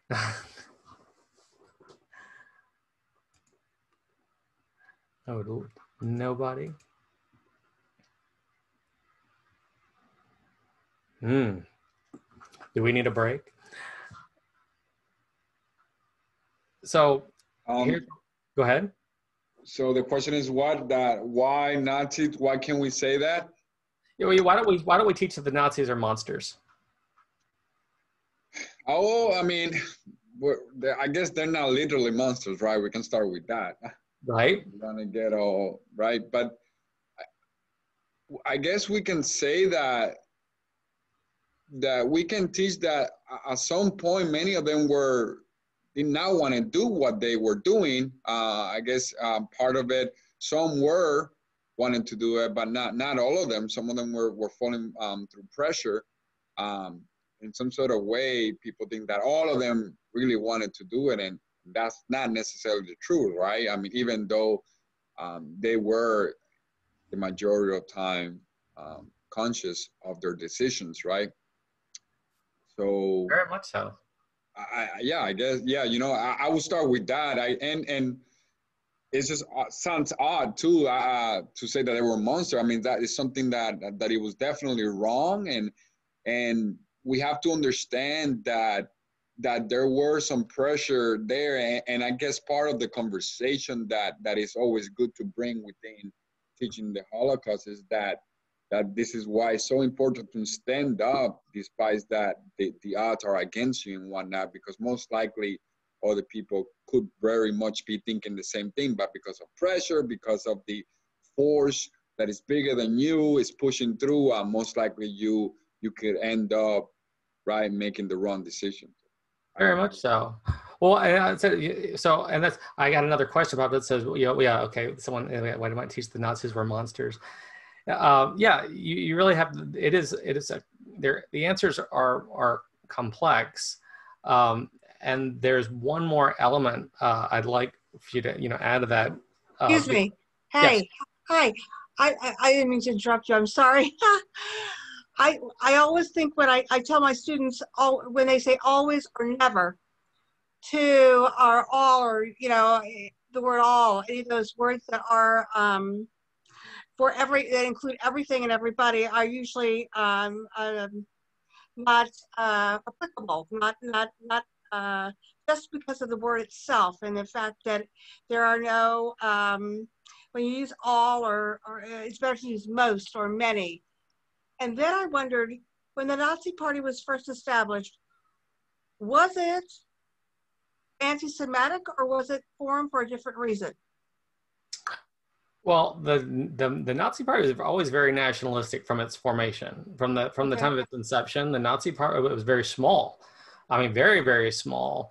But it did build its foundation on a form of extreme nationalism, and that was really. But I do agree with you. You know, the idea of even saying, you know, all, especially when say all Germans are. My father used to make comments like that, and my father is very black and white, and he stereotypes groups a lot, and that's, you know, another point I lead into is on, you know, the stereotyping, but it's very important to not do that. But the monster comment, so we say monsters because we like that, you know, that whole idea of you remember the old cowboy movies where the cowboy wears the white hat, is the what? He's the good guy. The cowboy with the black hat is the bad guy. We can see the good and the evil right there. But is that really truth? I mean, about what good and evil is, and saying what's evil. These are people. All these Nazis are all people. If I give you the sense that they are monsters, if I tell you this is a monster, well, monsters are not real per se. It implies they're not human. These are all human beings that made human choices. You can using primary sources, reading their diaries, societal structures, economics, ideology, prejudice, propaganda, xenophobia, dehumanization, peer pressure. You know, we're not trying to normalize this behavior, but to get students to understand how these humans came to do what they did. Why would someone sit to the side and watch their neighbors be taken away? Why would someone sit to the side and watch kids be dragged out of a classroom? The people who lived next to Dachau, in the town next door, you could smell I've read the stories that you could smell the death, and they would say, we didn't know. But, you know, the liberators, they can't say, there's no way you couldn't have known. You had to have known. You can smell it from here. You know, people were dying here. There, you had to have known. Yes, Rachel. Oh, no, I was just going to add that I think we get into a really bad place when we create that other, and we distance ourselves so much that we say other people are monsters, because I could never be a monster, right? So that was just really, really bad people doing really bad things, but I don't actually need to reflect on who I am or what my responsibility in my own culture and society is. And so as opposed to teaching that, you know, that they were monsters, I think it's a much better approach, right? To talk more about how they were everyday people, just like I'm an everyday person that made really, really horrible choices and decisions that had horrific outcomes that impacted people. Yeah, and people, we often, so when I teach sociology, people at all, you know, even psychology, oftentimes, you know, students would even say, well, it sounds like you're giving them excuses. Like, no, understanding the behavior doesn't provide the excuse, but we do need to understand, because you need to know where it comes from. And othering, when you other people, or when you dehumanize people in a way, you disconnect. You believe that you could never do that. There's a great example of this in a couple of the great experiments, and if you get the chance to look them up, some of you have been part of my calls or I've mentioned it, but look up the Milgram Experiment. Has anyone in here ever heard of Stanley Milgram's experiment on obedience? And even looking up Philip Zimbardo's experiment on the Stanford Prison Experiment. These are really important. If you get a chance to go over these in your class, if you teach psychology, I think it's really important, you know, understand that, you know, these behaviors have been repeated, and they've been, when we did experiments, the Milgram experiment was very powerful. Zimbardo's experiment has left some things up to question because he was involved in it, but these are, yeah, they're sociology topics. But these are really important, and Zimbardo and Milgram were both doing this to actually study this in reference to the Holocaust. That was their intention, to see how these individuals could create these horrific acts. And the idea is, you know, we often always say, I could never do that. Well, the truth is you don't know what you're capable of, unless, depending on what situations that you're put in sociologically. And so it's very easy to other, and to, when you say monster, you're distancing yourself from these individuals. as that it cannot be done by anybody, but these are people, and people make choices that are often, not good. Striving for precision of language, and avoid comparisons of pain. I think that's really important. This is from USHMM. Don't get into into comparisons of comparing this to slavery, other genocides. You can compare elements of for the intention of like a small compare and contrast, but don't compare pain, because everyone's pain is individual and their pain is unique for what they went through. Being responsible to, when you're teaching, when you talk about the Holocaust, know your students. You do know them. You know them better than anyone. So it's really important to be responsive to the emotions and preconceptions and concerns of your learners. I've had students in classes who, have broken down afterwards, who have seen things that, scared them. I had one student who came to me one time, and we were talking about deportations of Jews at the time by the Nazis. And she was crying, she left, and she came back, and it really hit her because her father had been deported the night before. It's really important to be very aware of what your students are going through as you're presenting material. I think it's important not to try to just use shock and awe. And also, even when you're talking about any of the subjects, these things can be very, they can be very sensitive. So, be aware of the concerns of your learners. Teach the human story. We talk about the number of this, but people not knowing about the 6 million, number, and that's important to know. But at the same time, it's important for you to teach the human story, put faces with these people, tell the human story, tell the story of individuals and what they went through. I think it's really important to, to turn statistics into personal stories. Give the learners opportunities to see that people persecuted by the Nazis were individuals. We have opportunities to be able to do that. We have the tools to be able to do it. So I think it's really important to not keep referencing the number, but also to make these people. There's a great, I've got to post a lesson that has a great timeline activity that has students using stories, small bios of individuals who some perished and some lived through the Holocaust, but, and you can, it's a timeline activity you can use, you can make it virtual. And I'd be happy to help you do that.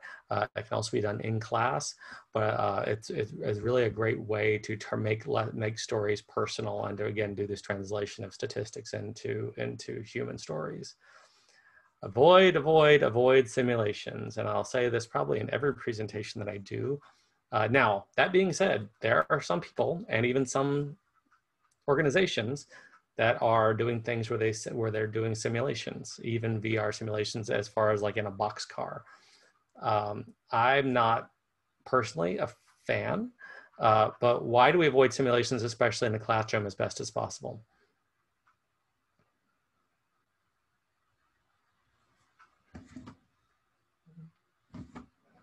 Anybody want to give me I'll give you an example. I had a class I went into one time when the teacher had the floor open on the room, and she had all of her students in the middle of the floor, and they were simulating a slave ship.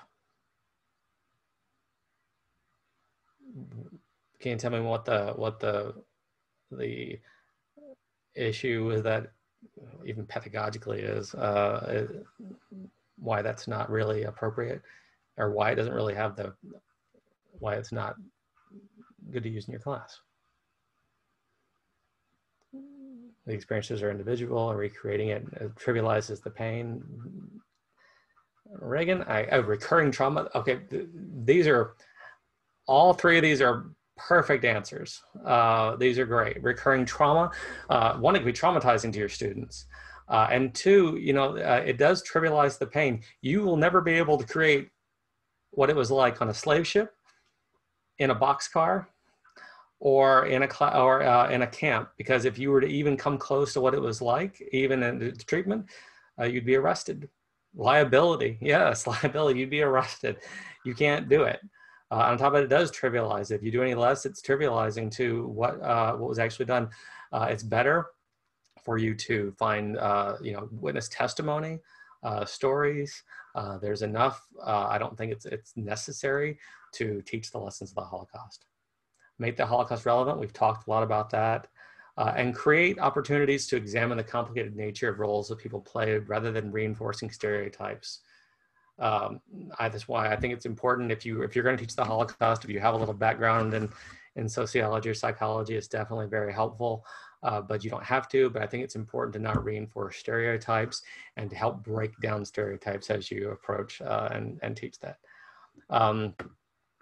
So as we're going along, I'm going to keep moving, but if you could tell me some, if you have a plan, even for Holocaust Education Week, what strategies, even if you're not teaching the Holocaust, when you're teaching sensitive subjects, what strategies do you use? And if you'd like to post that in the chat and just kind of share with everybody, what kind of instructional strategies do you use when in your classrooms? I gave you some there, but feel free to post some of your own. I'd love for you to share. So what we're going to do now is we're going to look at some digital resources that I think are really great. I have posted all of these in a document you will have access to at the end. I'm going to try to go through some of them and really be able to show you some great resources. Hopefully there are some that you have not seen and maybe some that you have. So first one we're going to look at is this is our own site for the Holocaust Memorial Resource and Education Center of Florida. If you were reading about refugees, there's a couple of great books. And to do these lessons, you don't necessarily have to have read the books, but they're good books to buy if you get a chance. My Dear Boy and Adventurers Against Their Will. But if you click on and these are under by the way, under education, classroom resources, there are documents on here. So this is a book that was written by Joni Sherm, and she is local here to Central Florida, and she has letters received by that are from Oswald Holzer, and these are letters from her family that are that he wrote in as he kind of basically survived the Holocaust, and there are connecting questions to each one of the letters, and you can assign these to your students and kind of like look at his journey and look at why the letters were written, what they're doing, attitudes towards quotas. And this is great if you're even in a civics class talking about immigration. These are some great critical thinking questions. And I think these would be good lessons even if you didn't have the book itself. But if you were teaching an ELA class and you want to order the book, you can. But these would be great to integrate into a lesson if you wanted to teach about refugees.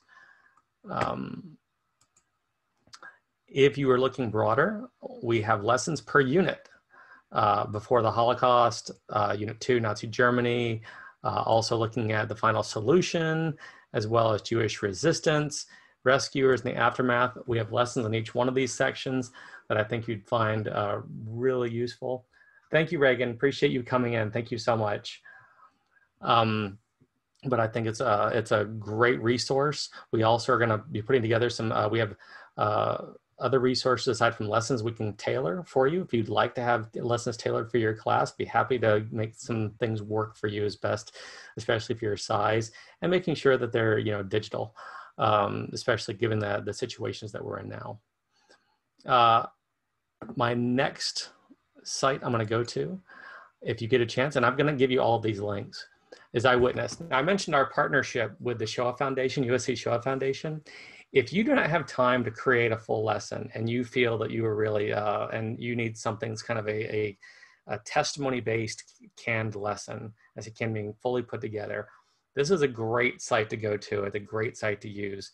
And you can actually build a class. You will create an account as a teacher, and then you will actually create a class. I'll give you, these are my classes right here. I had period 1. These are ones I had period 1, period 4, period 7. I just left them up and running. They give you a code, much like in many of their other applications. And what you can do is once you give your students the code, you will then look for assignments for them. So if you click on activities here, after you create the class, you can browse. You can browse the assignments by standards. Now, I will say this: there are lessons here in multiple languages. So if you are in an ESOL class, or you can look for lessons in Spanish. You can look for lessons in German, French, Hungarian. I mean, they keep a translate device at the top. I mean, it's not great, but it's Google Translate. But there are lots of opportunities for really making this work for all of your students. But I click on English, and then you can search. Actually, there's a lesson here for the children of Willis and Lane, which is the book we mentioned earlier. If you were doing something outside of the Holocaust, the genocide against the Tutsi in Rwanda, there are civil rights lessons on here, mindful explorations on taking action. But I will show you some of mine. So once you assign and you find an activity, you will click on it. And here are mine that I assigned. Arrival at Auschwitz, Nazi propaganda, the voyage of the St. Louis, Kristallnacht, and understanding the Nuremberg laws. And here's why these are great. And this is why I absolutely loved, I think this site is so fantastic. So I'm gonna click on the Nuremberg race laws and understanding the laws. And I would assign it to one of my classes by down here under actions, assign, and you just pick your period, you pick a due date, and you can give a message to your students. It gives you a description. It gives you the standards that are addressed. Now, of course, these are Common Core standards. They're not state standards, so you will need to initially, if you'd like a list of our standards, there will be new Holocaust standards developed, Holocaust standards coming out next year. And we are looking at trying to be involved, especially even at Orange County at the level of working to look at the new Holocaust standards and see how we can kind of really set them up in a way where you can integrate them in with your existing lessons and not be too difficult. But right now, there's only one Holocaust standard that really applies if you're teaching Holocaust studies. Primarily, there's a few, but usually if you're looking at, there's one main one that we covered in the beginning that I think is the main one that you would know. But back to this. What you will do is this would say start activity. This says resume because I was showing this to someone else, but it would say start activity to the student. And, on this one, there's a toolkit on the side. If you look on the right-hand side, you can click on it. You show your students, and there are PDFs embedded, the learning aims, requirements, Nazi ideology, the race laws. If you click on this here, the PDF, this is the Nuremberg racial laws. And it's a lot of the ones you'll find online are not in English. This will make it a little bit easier for you. Also, for the educator, a rubric and standards. There's an encyclopedia for the students and also a glossary of terms so they can look things up and be able to find terms that they need. And they can even take notes if they would like to create notes as they review things. There are questions that are posed, and then the students would answer them. Many are subjective. Can a democracy guarantee equality? They'd answer the questions and then go next to the next one, answer the next question. Now, this is where it gets interesting because when you click next, a lot of times you will have pictures to analyze. This talks about the Weimar Republic. When you click next, the Nuremberg laws, there might be a video. Actually, these are the Nuremberg laws posted here. And this is what makes this different. Within the lesson, we'll see, going back to within the lesson, there are testimonies that are placed. And the testimonies are only a couple of minutes long. So you will have the students will listen to the testimonies and they will pick the one they want to use in their lesson to talk about. And this is like, here's one. No, Jewish children were not supposed to go to schools, right? So you remember? And I think it started around 1937, maybe even earlier. Were both your parents Jewish? No, my mother was not Jewish before she married my father, but then she converted. So on my birth certificate, it says my parents' name. And at that time, we have to, you know, we have to give religion. And my mother's father's both I mean, Jewish. So we were I was registered. My brother. Just for time's sake, I can't have us watching the whole thing, but they're only a minute or so long, and they're segments because they have all of the testimonies, the thousands of testimonies that are collected on this site are broken down, chunked, if you will, using our wonderful school terms, and they are tagged by events, and you can actually search for testimonies by certain events, and it will give you the individuals, say the Voyage of the St. Louis, Kristallnacht, you're looking at Baba Yar, if you're looking at the Nuremberg laws, the 1936 Olympics, and you can find testimonies to use in class in small segments. So you can use the lessons, or you can just use the videos themselves. The students would then select a video or a testimony, and they'd listen. They'd select, it says, you know, select a couple that you like, and then, or that you relate to. And next, they would actually put in words. And they would collect the words that they think, you know, basically that stood out to them, things that, you know, that they related to.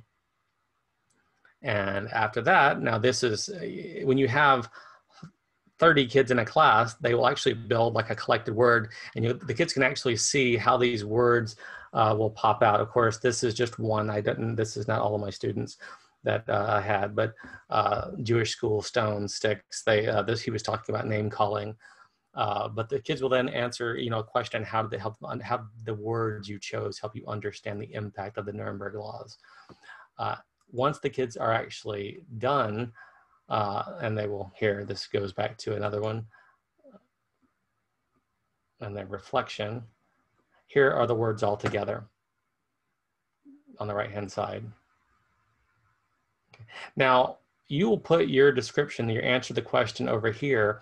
And if you've ever taken one of those great, you know, PDs where you have to respond to other educators, the students can actually have a discussion and leave responses on each other's final summaries of what they witnessed and what they saw. And I usually try to tell them to make sure their feedback is appropriate, and they must leave 2 feedbacks for each, at least 2 feedbacks, and you know, 1 for a different student, and to be appropriate. And then when you're done, and I say feedback on their response at the very end, view and comment.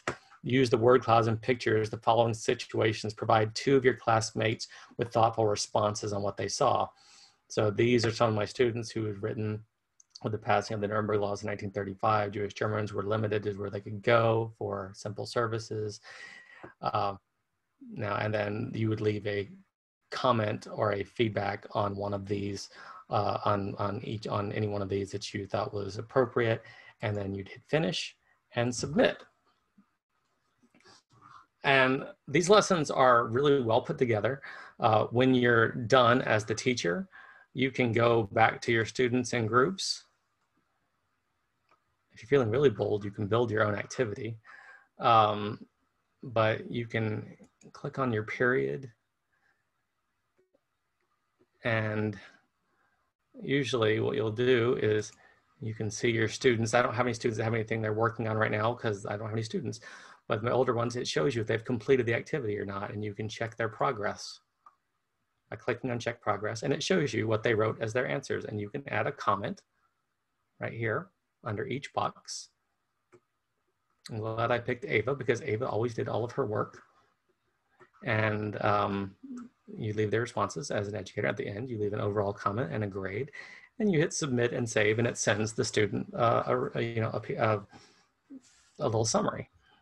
Now, of course, it does not tie into Canvas, which makes it a little more difficult, but I still think it's a phenomenal tool. So that's Eyewitness. If you have any more questions or want me to walk you through it, let me know. I know we're getting a little long-winded here. Echoes and Reflections is another great site. There are lesson plans here for Echoes and Reflections that I would recommend to take a look at. Everything from studying the Holocaust, anti-Semitism, survivors and liberators. There are a lot of great lessons here that I think are that are fairly put together and easy for you to use. One of my favorite books that I like to use is a digital book, and it is on facinghistory.org. Facing History is a great book because it's a Holocaust, they have a Holocaust and Human Behavior book that not only talks about the history of the Holocaust, but with every single reading integrates a piece of testimony or primary source within the reading, along with connection questions and sometimes videos and lessons. For example, this is a page. Now, and they have this book either digitally or you can download the PDF. I choose just to create the free account, and the students can create a free account and can use the book digitally. You can go through its different sections if you wish, but there are videos, and this is like, choosing cruelty, the psychology of perpetrators, and what kind of person kills civilians, including old people, even babies, all day long. And this is talking about Ordinary Men, which is a book by Christopher Browning about these ordinary individuals who are reserve police battalion 101 who actually went out and were murdering Jews by the thousands, and most of these men were just regular citizens. And there are quotes from the author, and then at the bottom, and then also there's conclusions, but at the bottom of each one of these are connection questions. And you can use these, and I put these into Canvas, you can put these into Nearpods, what details can help you understand how people felt, what choices did they make, how do you explain the choices. These are great questions for students to really develop a connection with the material. Because there's not always a right or wrong answer, but there are questions that really show that students are engaging. Sometimes I actually just talk about these questions and we talk them through. And I think, and they don't have to answer all of them, of course. You pick the ones that you think are important. And every element of the Holocaust is in this book. Every single, and it's in chronological order, and it's broken apart in a way that even integrates sociology, psychology, and there are even poetry. I think this whole site is phenomenal. It has videos and testimony. It's not as digital heavy as Eyewitness, but it is a great site and well worth checking out. You guys saw my students' responses. I used Flipgrid. I'm jumping here, by the way. So this was one of my responses. This is when the pandemic first started. As you can see, I was really happy over here on the right-hand side. I'm wearing my hat out by the pool and I recorded a message to my students. And I said, first watch my video, which I gave them some instructions in my video. I'm not gonna play it because I'm sure I'm really embarrassed by it. Watch my video, and then I have the students watch a 10-minute video called Night of the Pogroms, which is in this link down here. And they can do this on their phone. Okay, and this is great, especially when you have students at home who don't want to show their faces and don't want to engage with you. And I asked them some questions. What did Jews experience during and immediately after Kristallnacht? What do you imagine other Germans would have seen and experienced the night and following days? To what extent was Kristallnacht similar to what had come before, and how was Kristallnacht different? And then my students had to give a response, in a video response, to all those questions. And then once I see the students' videos, I'm able to actually give them a grade based off a simplistic rubric and respond to them and give them a grade. Some students who don't want to post a video are able to give me text responses in the video screen. They know how to do it. They're quite resourceful. But Flipgrid, great tool. If you'd like me to help you make a lesson there, I'd be happy to help you with that as well. And my last little piece is Nearpod. Now, I know many of you use Nearpod. So what I'm trying to do, because my lessons have always been tailored to me, but I'm trying to make some lessons where they're set up, they'll be sent out from the center, and they will be fully immersive in a way that they'll be out of the box lessons that you can present and assign to your students. If you don't know this, Nearpod is a way to engage students in presentations. Nearpod is now taken the place, if you ever used some of the video apps, you can now integrate videos with questions in Nearpods. But these were all of my Nearpods, from The Final Solution, Choices in Weimar Germany, the camps, the T4 program, Camp Liberation, Holocaust Resistance and Rescue. I even recorded on this one, I recorded audio over this one, the Franco-Prussian War, I put other victims of the Holocaust. And I'm able to share these with you, and I'd be happy to share, and you can edit them however you want. The only unfortunate thing is you can only change the questions. The slides are images, so it's really kind of hard to change the images. That's the only drawback, but it's a great way to give a formative assessment of your students and to really make sure they're participating in your presentations. I had really thought about doing this in my presentations like this. That way you carry me with you on your phone and just listen and go through the presentations and get some more engagement. I'm just debating. I hate making people who are giving up their after work time to do this, but I might do it on some of our larger presentations. I used this in a school recently, and I did one of my lessons on refugees, and I'll show you my preview here. And the preview was kind of like looking at who can be a refugee, feelings people have towards refugees. I gave them terms. This is a manifest, the little video, the picture in the top is a manifest of the St. Louis. And I was talking to them about refugees, but here's what I really wanted to show you. And this is one of these, have you ever seen a Padlet? Students can anonymously post what they think it means to be a refugee on this board. And they're able to post their own little tabs here with you knowing who their names are. But the other students don't know who is responding. So that way they have a sense of anonymity in their responses. So I really think I think this is really worth using. It beats even Padlet because you can use it. And here's the great thing. If you have to turn things into your administrator, you can get a PDF report showing your engagement. So if your administrator wants to know if all of your students are involved, you're able to give them a PDF report of all their engagement and all their responses. And I wish that wasn't a thing, but it really is. It's a great thing to use. I posted here. This is something I didn't realize the students would love this so much. There's a VR section, and there are VR of 360 videos of Auschwitz and of numerous concentration camps. Since this was on refugees, I found the inside of a refugee boat, a Cuban refugee boat. And the kids in this class, this middle school class, were fascinated by this.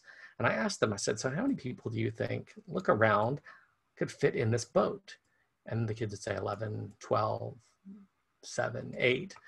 And what came with this was a thing that actually had, this boat had actually held about 35 refugees to 40 hanging off the side. They were just blown away by this. Now I'm talking about refugees in general, but we're getting to the story of the St. Louis. And I showed them this video. If you get a chance, watch this video. It's called The Most Shocking, I'm not gonna show it now, but it's called The Most Shocking Second a Day. It's a 1 minute long video. There's 2 segments to it. There's 2 portions. Look it up on YouTube, and it shows this little girl going from blowing out her birthday candles to winding up in a refugee camp. And Nancy Lee, there is a way now to actually create substitute lessons on Nearpod, so substitutes can release their lessons to lessons to students. I think it's really great. It's called The Most Shocking Second a Day, and you'll see this little girl's face. And there's the most shocking second a day, and then there's still the most shocking second a day, and it shows her continuation. But it shows her story from being a regular just girl in a house blowing out her birthday candles to winding up in a refugee camp. And it's great because it really shows students that connection between that anyone can be a refugee. Refugees aren't some people, again, othering, that are foreign to us, and we disconnect from them, and we also tend to set people off in using our othering to be able to disconnect from the refugee experience, and which is breeds a lot of hatred and resentment and dehumanization towards refugees. So with that, I go into Kristallnacht. I talk about the Evian Conference, which is where 32 countries refuse to take in any Jews except for the Dominican Republic. And then I talk about the St. Louis. I show pictures and of happy people, and I kind of ask questions in the meantime. See, look at these kids who are smiling. Kim, did you get the name of the video, the most shocking second a day? Okay, great. But I ask an open-ended question, you know, what does the mood look like on this ship? And can you infer the mood, you know, and from looking at the images and why?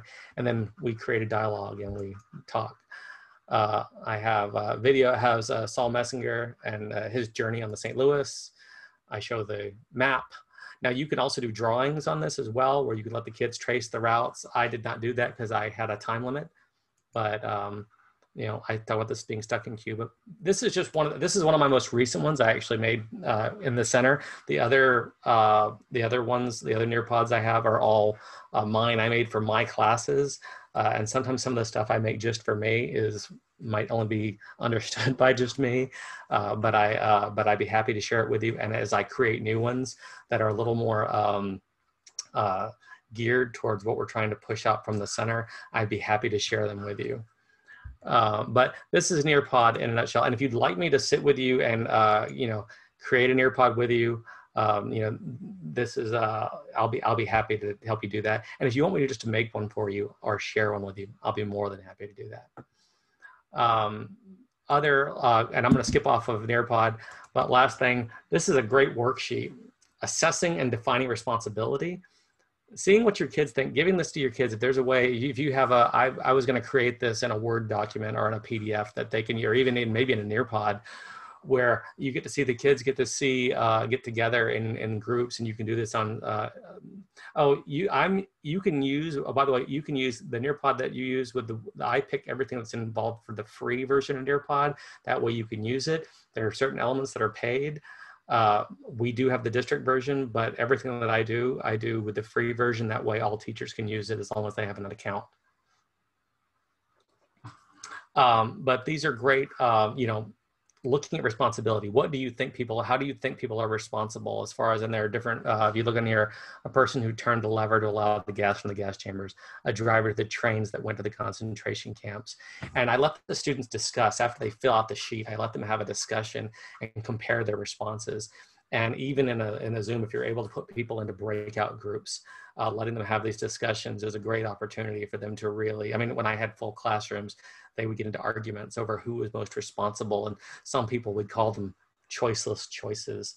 That's, you know, it's important to realize that, you know, that oftentimes people didn't have a choice in the matter, but many people did.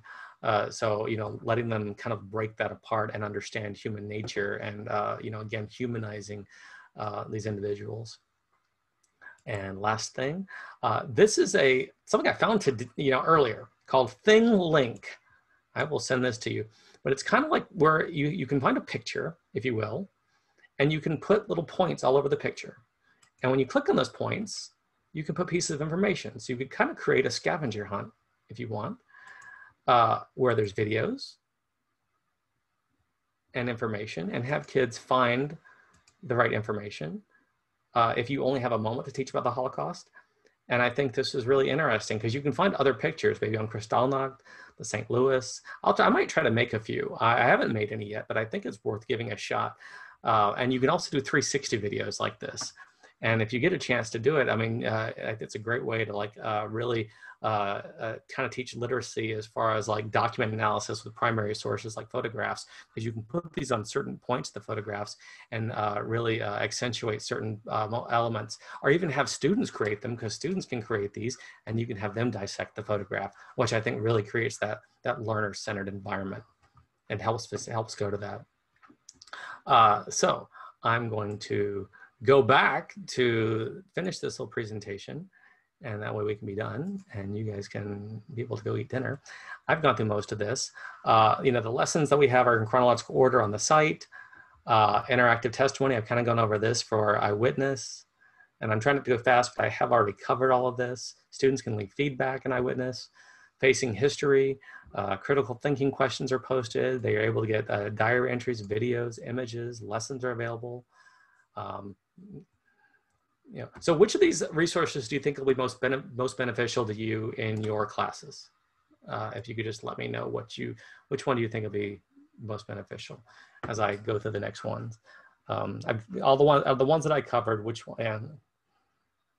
And here's the thing on all these resources. sometimes they can be overwhelming. They really can. They can be really overwhelming. And but again, you've got to tailor what's going to be best for your class. You know your classes better than I do, but you got to find out what really works well. Some, will work well in some situations, but not in others. So fantastic. Of course, for your administrators, if you want to do, especially using closed reading, which is, basic author claims, evidence, language. I've got a great assignment for analyzing Hitler's first radio broadcast and using a lot of these things, and I have a lot of good questions where the students can basically close read the document if you're trying to do a close reading activity. And actually I have the audio of Hitler's speech as well, and it's very, and the kids listen to it, they hear his first speech and they often are, thinking like, they realize who it is, but when they read the speech first, they don't know who it is because the person sounds like they have Germany's best interest in heart. These are some sample documents. This is kind of talking about Napoleon in exile, which is basically talking about the first Jewish emancipation, and the end of the Jewish emancipation. And then last but not least, questions of universal relevance. These are things to be thinking about. Who gets to be a member of a community? Who decides? What obligations do members of the community have? Obligations that apply to all people. How should past injustice toward an individual or group be rectified? And is unequal treatment under the law ever justified? And is segregation ever justified? If so, when? These are questions. I mean, there's so many questions. These are only a few things, but this is what makes this topic relevant. And these are questions you can use in in so many different settings and so many different disciplines, and they're really important to consider when you're teaching your lessons. If you have any other questions, do you think would interest your students? Feel free to post them. I'd love to see other questions that you might have, questions that you think would be of interest to your students. Because these kids are more interested than we think they are. Oftentimes, we say kids are disinterested. We say kids there's a sense of apathy. But I think that if you're passionate about this subject, even whatever subject it is that you teach, you are that difference maker. What you do matters. It really does. And I hope you can see that. I mean, I feel it from my students, and I see it in their eyes and what they do. And I love being a teacher. And I know it's hard to do right now. It's really hard for all of you. And I really applaud all of you for everything that you're doing, and for tackling this difficult subject matter, but tackling it head on. Because you guys are great, and you're doing something that a lot of people aren't willing to do, and without a lot of reward or thanks. And but it matters to these kids, and I hope you saw from just a couple of videos from my kids how it does. And I'd love to build on your students and be able to get feedback from them of the impact that you have on them, because this is all about you as well.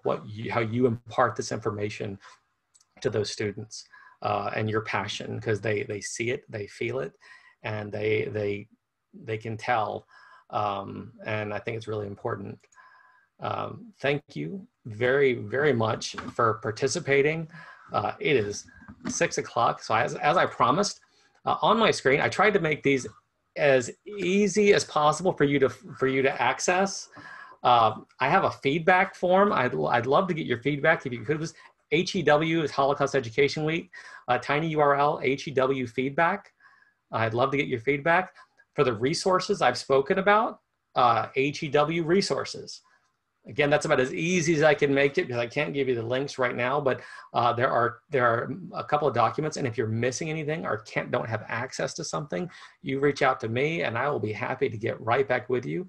If you want me to present in your class or arrange for a speaker to present via Zoom or in person, well, I'd be the only one who could do in person, but I'd be happy to set up a Zoom call with, we have a great speaker who actually talks about the refugee experience. And I'd be happy to have them come into your class and participate. You guys are fantastic. Do you have any questions, or before I wrap things up, feel free to reach out or post them here in the chat. And oh, and I'll get the, oh, here we go. Let's see. I'm gonna put this in here really quick.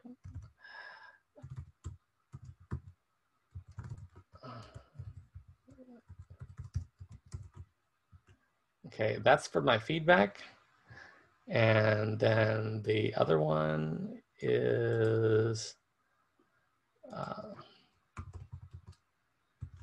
sorry, I'm gonna do this really quick.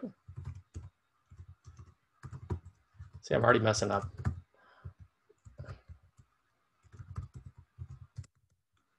And here's one for resources.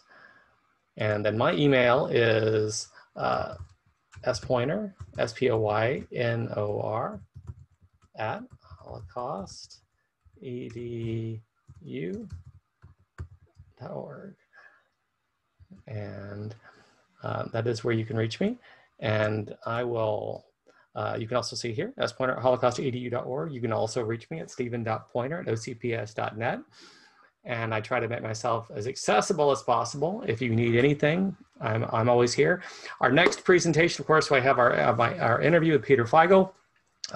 And the week of Holocaust Education Week on Monday, I'm actually doing a PD on refugees, and that will be my last PD of the up until after the holiday break through December, but it'll be on refugees. And I hope to provide you guys with a good lesson on refugees, as well as talk about the refugee experience. I might even see if I can get a guest speaker to come in to speak about that way. You don't have to listen to me for 2 hours. And maybe next year I'll whittle these down to 1 hour and we'll break them out, make them a little bit different. So that way you don't have to listen to me for 2 straight hours. But I appreciate all of your engagement, your participation. You guys were fantastic. And thank you guys for making this such an easy and phenomenal job, and for being such phenomenal educators, and for listening today. Thank you. Thank you very much. Thank you. Bye-bye, everyone.